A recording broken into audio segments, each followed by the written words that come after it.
아빠, 나 좋아하는 사람 생겼어.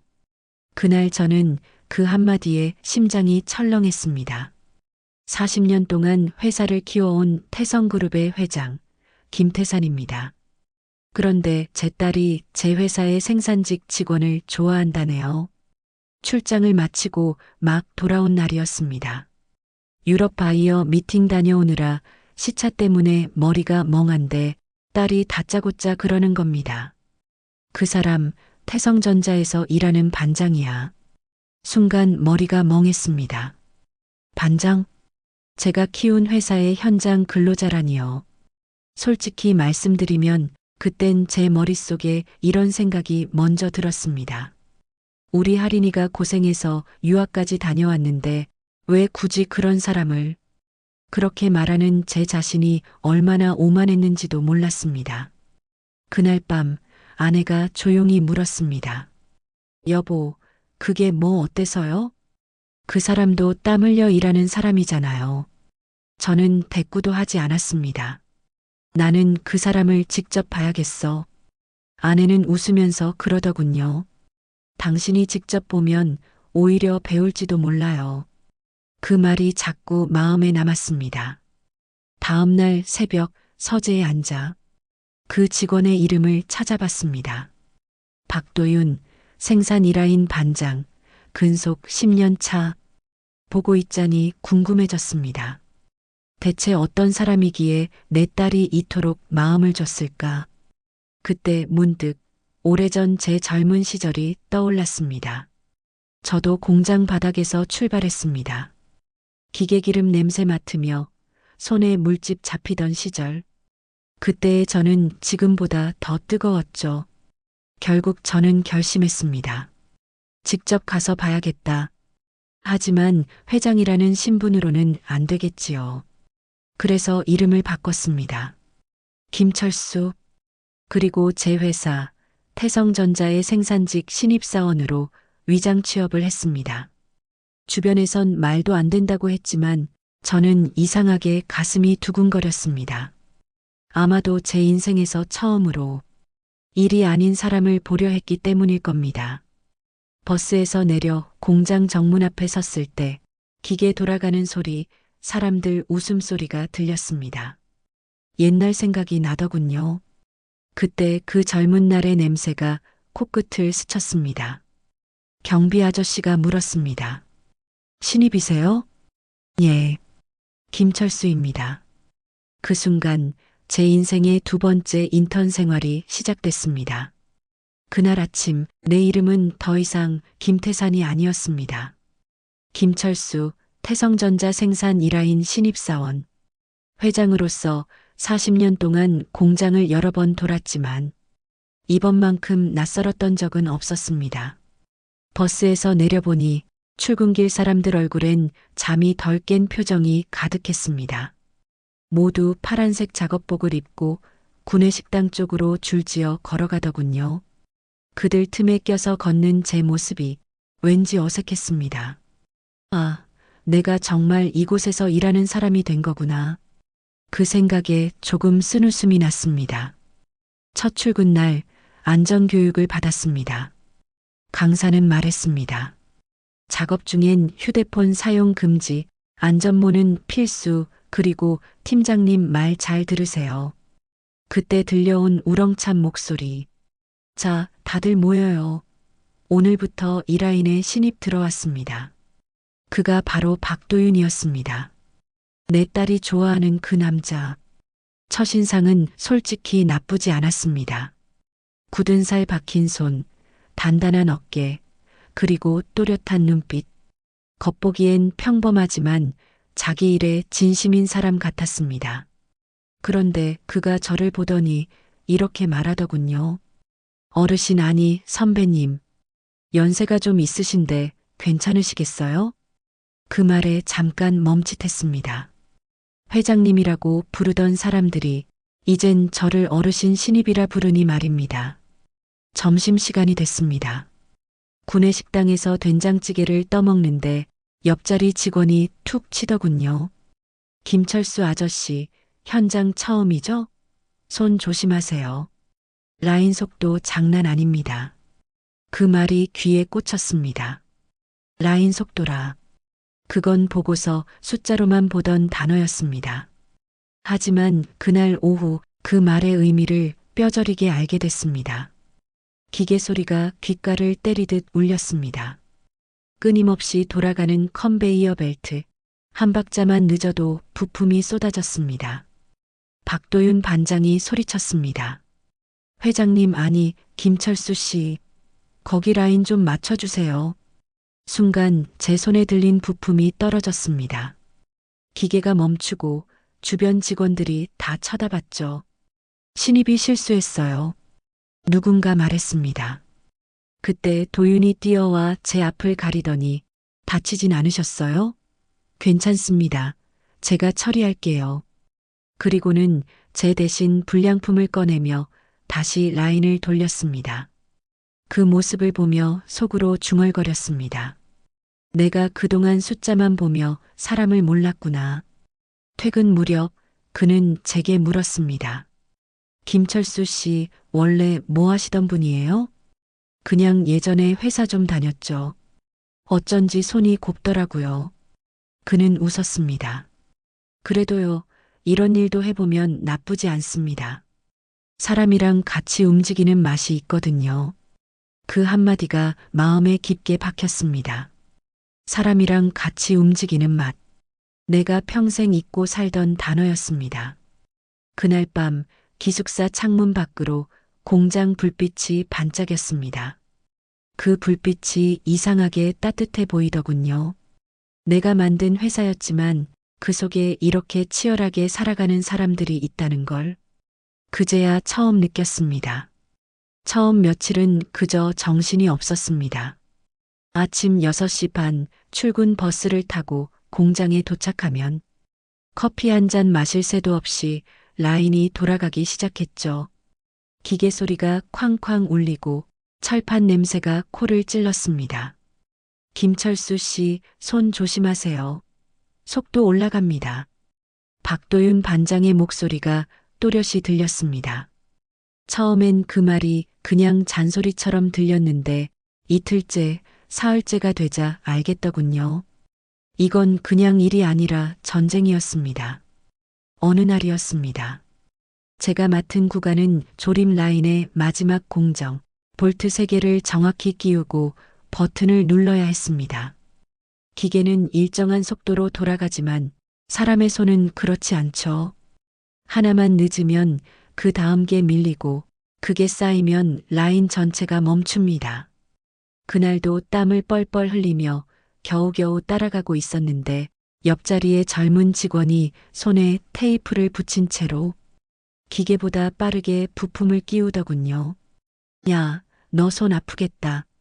내가 말했죠. 그는 웃으며 대답했습니다. 아저씨, 손이 멈추면 월급도 멈춰요. 그 말이 가슴을 때렸습니다. 손이 멈추면 월급도 멈춘다.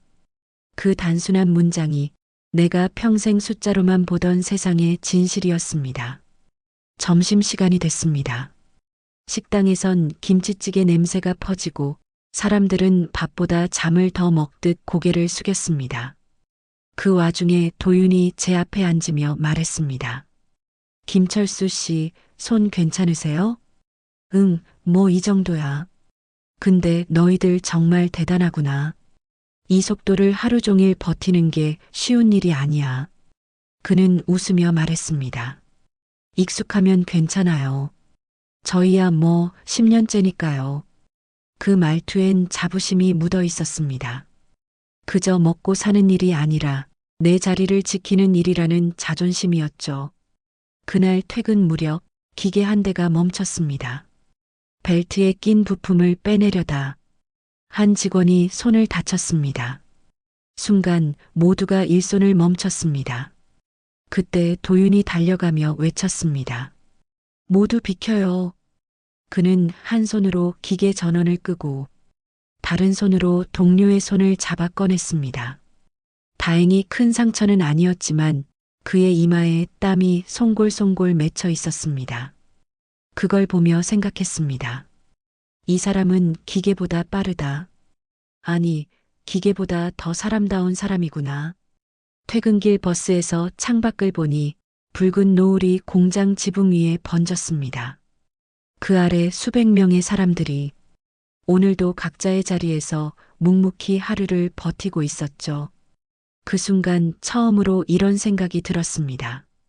이 회사는 내 것이 아니라 이 사람들의 것이구나. 그날은 유난히 하늘이 흐렸습니다. 아침부터 꾸물꾸물 비가 내리더니 퇴근 무렵엔 마치 하늘이 터진 듯 쏟아졌죠. 보통 이쯤 되면 다들 퇴근 준비를 합니다. 하지만 그날은 달랐습니다. 갑자기 본사에서 급하게 주문이 들어왔다며 생산량을 2배로 올려야 한답니다. 오늘 다 끝내야 내일 출하가 가능하답니다. 야근 각오하세요.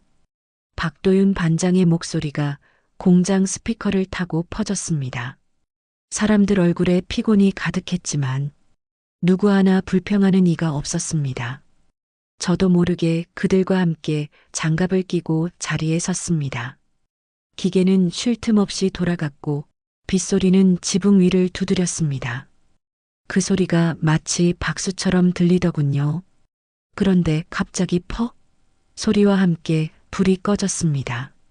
정전이었습니다. 기계들이 멈추자 공장은 순식간에 정적이 흘렀습니다. 빗소리만 들리고 어둠 속에 사람들의 숨소리가 섞였습니다. 모두 움직이지 마세요. 전원선 확인할게요.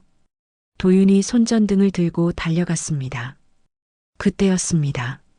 전선 근처에서 찌직하는 소리가 나더니 불꽃이 튀며 누군가 비명을 질렀습니다. 저도 본능적으로 달려갔습니다. 감전된 직원의 팔을 도윤이 잡으려는 순간 제가 손에 있던 고무장갑을 벗어 던지며 소리쳤죠. 그대로 잡으면 안 돼. 절연체로 잡아. 예전 공장 시절 몸에 익었던 기억이 순간 되살아났습니다. 나는 곧바로 절연 장갑을 끼고 그 직원의 몸을 밀쳐 떨어뜨렸습니다. 다행히 그는 의식을 잃지 않았습니다. 모두 안도의 한숨을 내쉬었죠. 잠시 후 비상 발전기가 돌아가고 기계의 불빛이 다시 켜졌습니다. 그 순간 도윤이 제게 말했습니다. 김철수 씨, 그거 어디서 배웠어요? 나도 옛날엔 이런 공장에 있었거든. 진짜요? 그는 웃으며 제 어깨를 툭 쳤습니다. 그럼 이제 완전 우리 식구네요. 그 말 한마디에 이상하게도 가슴이 뭉클했습니다. 누가 회장님이라 불러주지도 않았지만 그보다 더 따뜻한 호칭이었습니다. 19. 야근이 끝날 무렵 모두 젖은 작업복 차림으로 구내식당에 모였습니다. 누군가 컵라면을 돌렸고 김치 하나를 같이 나눠 먹었습니다. 그 작은 한 입이 그렇게 맛있을 줄 몰랐습니다. 누군가는 웃으며 말했죠. 우리 김철수 아저씨 덕분에 사람 살았어요. 다들 박수를 쳤고 그 웃음소리 사이에서 저는 조용히 생각했습니다. 사람이 회사를 지키는 거구나. 아무리 기계가 빨라도 결국 회사를 움직이는 건 사람의 손과 마음이라는 걸 그날 비로소 알았습니다. 그날 밤 기숙사 창문 밖으로 빗방울이 다시 내렸습니다. 불 꺼진 공장 불빛이 반짝였고 그 안엔 일하는 사람들의 그림자가 있었습니다. 그게 그렇게 아름다워 보인 건 아마도 제 인생 처음이었습니다. 비 오는 날 야근을 마친 다음 날 아침 공장엔 왠지 모르게 따뜻한 공기가 돌았습니다. 밤새 정전 사고를 수습한 탓에 다들 피곤했지만 누구 하나 짜증내는 사람은 없었습니다. 그날은 주말 근무 전날 오전 근무만 하고 끝나는 날이었죠. 도윤이 웃으며 말했습니다. 오늘 점심은 제가 쏠게요. 어제 회장님 아니 김철수 씨 덕분에 큰일 막았잖아요. 점심시간이 되자 우린 구내식당이 아닌 근처 허름한 김밥 천국으로 갔습니다. 비닐 커튼이 덜컥거리고 테이블엔 물기 자국이 남은 그 식당. 그 안엔 땀 냄새, 기계 냄새, 그리고 사람 냄새가 섞여 있었습니다. 6명이요. 제육 3, 김치찌개 3. 누군가 외쳤습니다. 서빙 나온 아주머니가 물었습니다. 아이고, 다 공장 분들이시죠? 네, 어제 야근했어요. 어쩐지 다들 얼굴이 피곤하네. 많이 먹어요. 그 말 한마디가 이상하게 고맙더군요. 누군가의 따뜻한 말, 그게 그렇게 위로가 될 줄 몰랐습니다. 제육볶음 접시가 놓이고 김치찌개가 보글보글 끓자 누군가 젓가락을 들며 말했습니다. 우리 김철수 아저씨 진짜 멋있어요. 그날 감전된 형님 잡아주지 않았으면 큰일 날 뻔했어요. 다들 박수를 쳤습니다.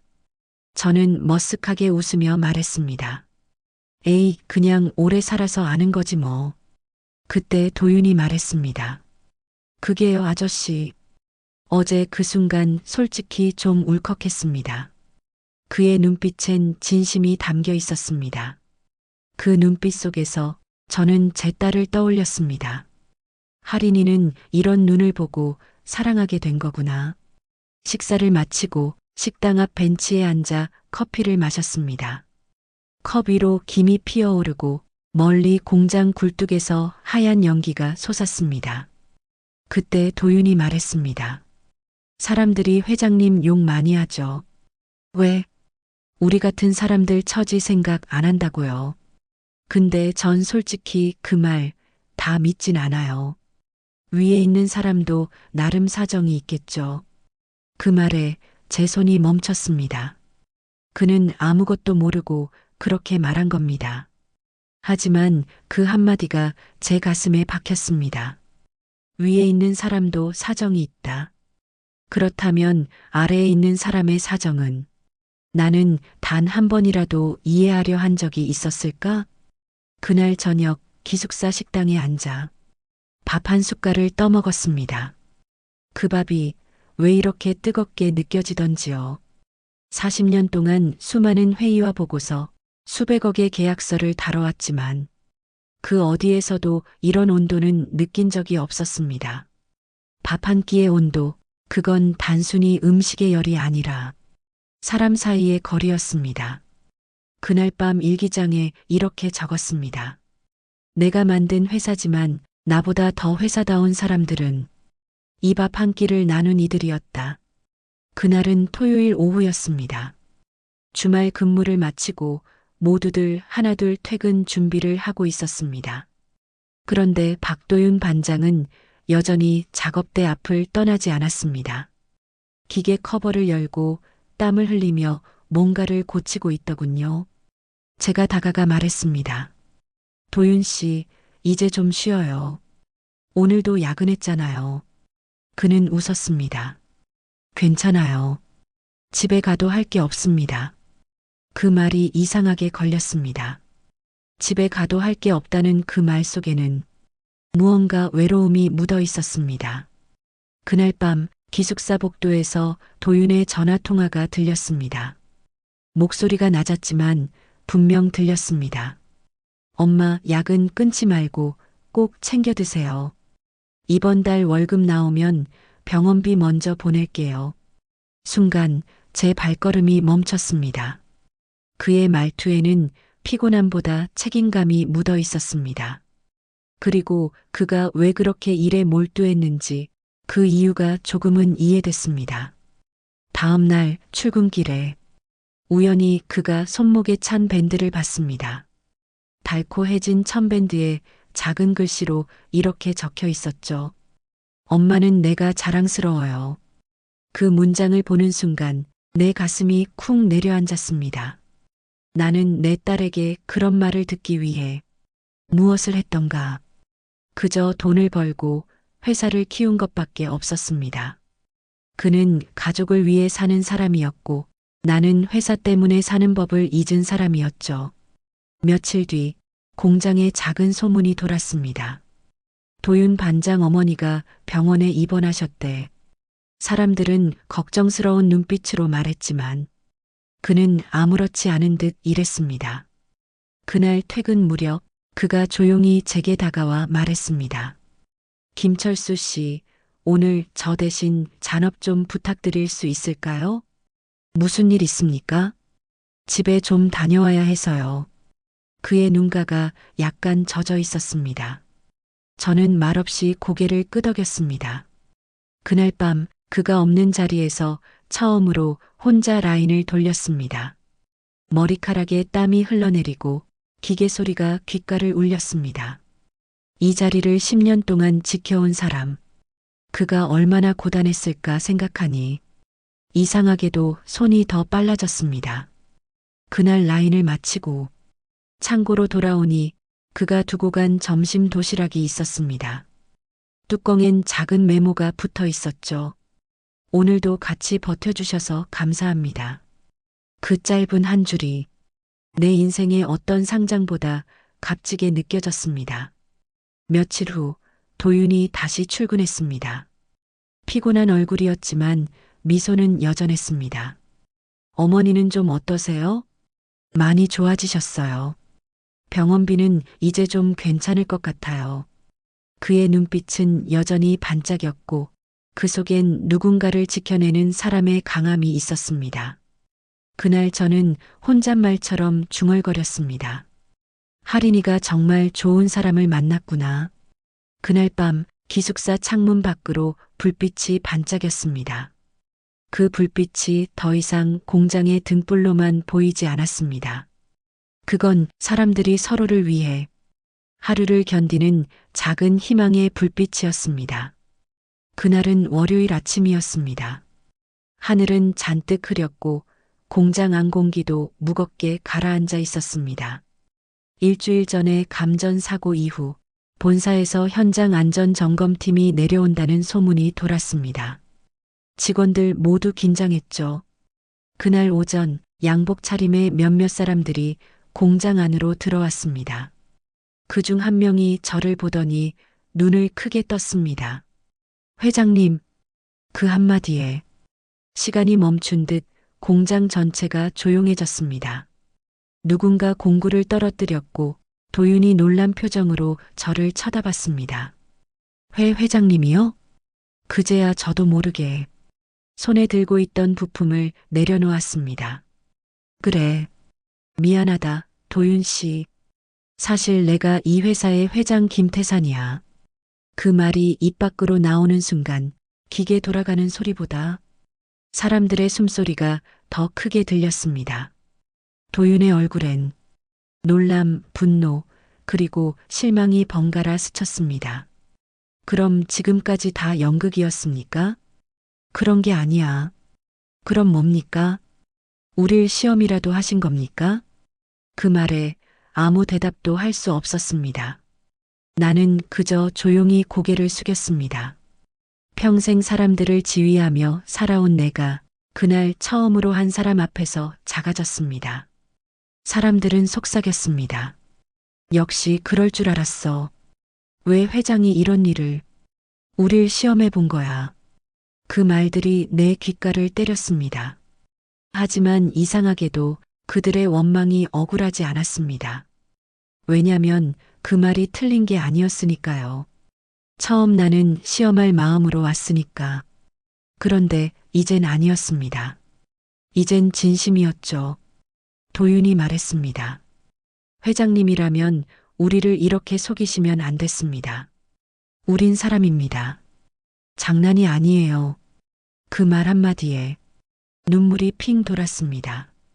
미안하다. 그 말밖에 할 수 없었습니다. 진짜 미안했거든요.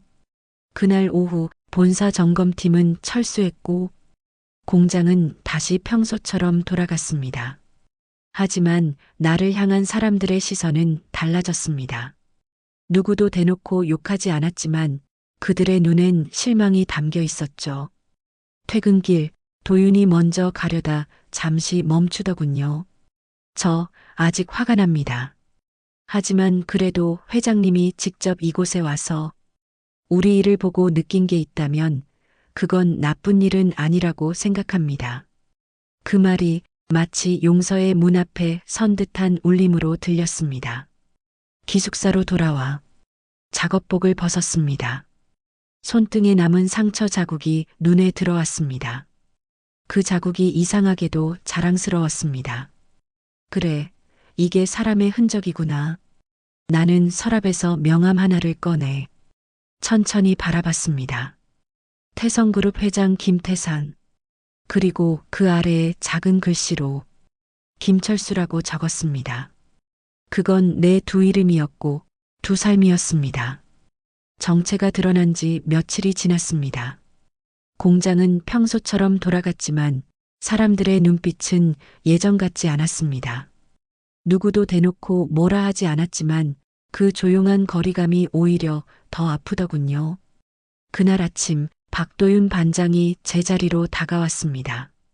회장님, 잠깐 말씀 좀 나눌 수 있을까요?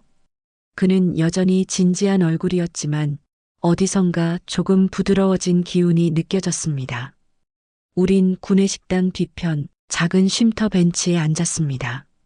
바람이 불고 멀리서 기계 돌아가는 소리가 들렸습니다. 처음엔 정말 화났습니다. 속은 기분이었어요. 그런데 며칠 지나고 보니 회장님이랑 일했던 시간들이 전 거짓말은 아니었다는 생각이 들더라고요. 그의 말에 나는 고개를 들 수가 없었습니다. 그저 조용히 미안하다. 정말 미안하다. 그 말을 되뇌었습니다. 그는 잠시 웃으며 말했습니다.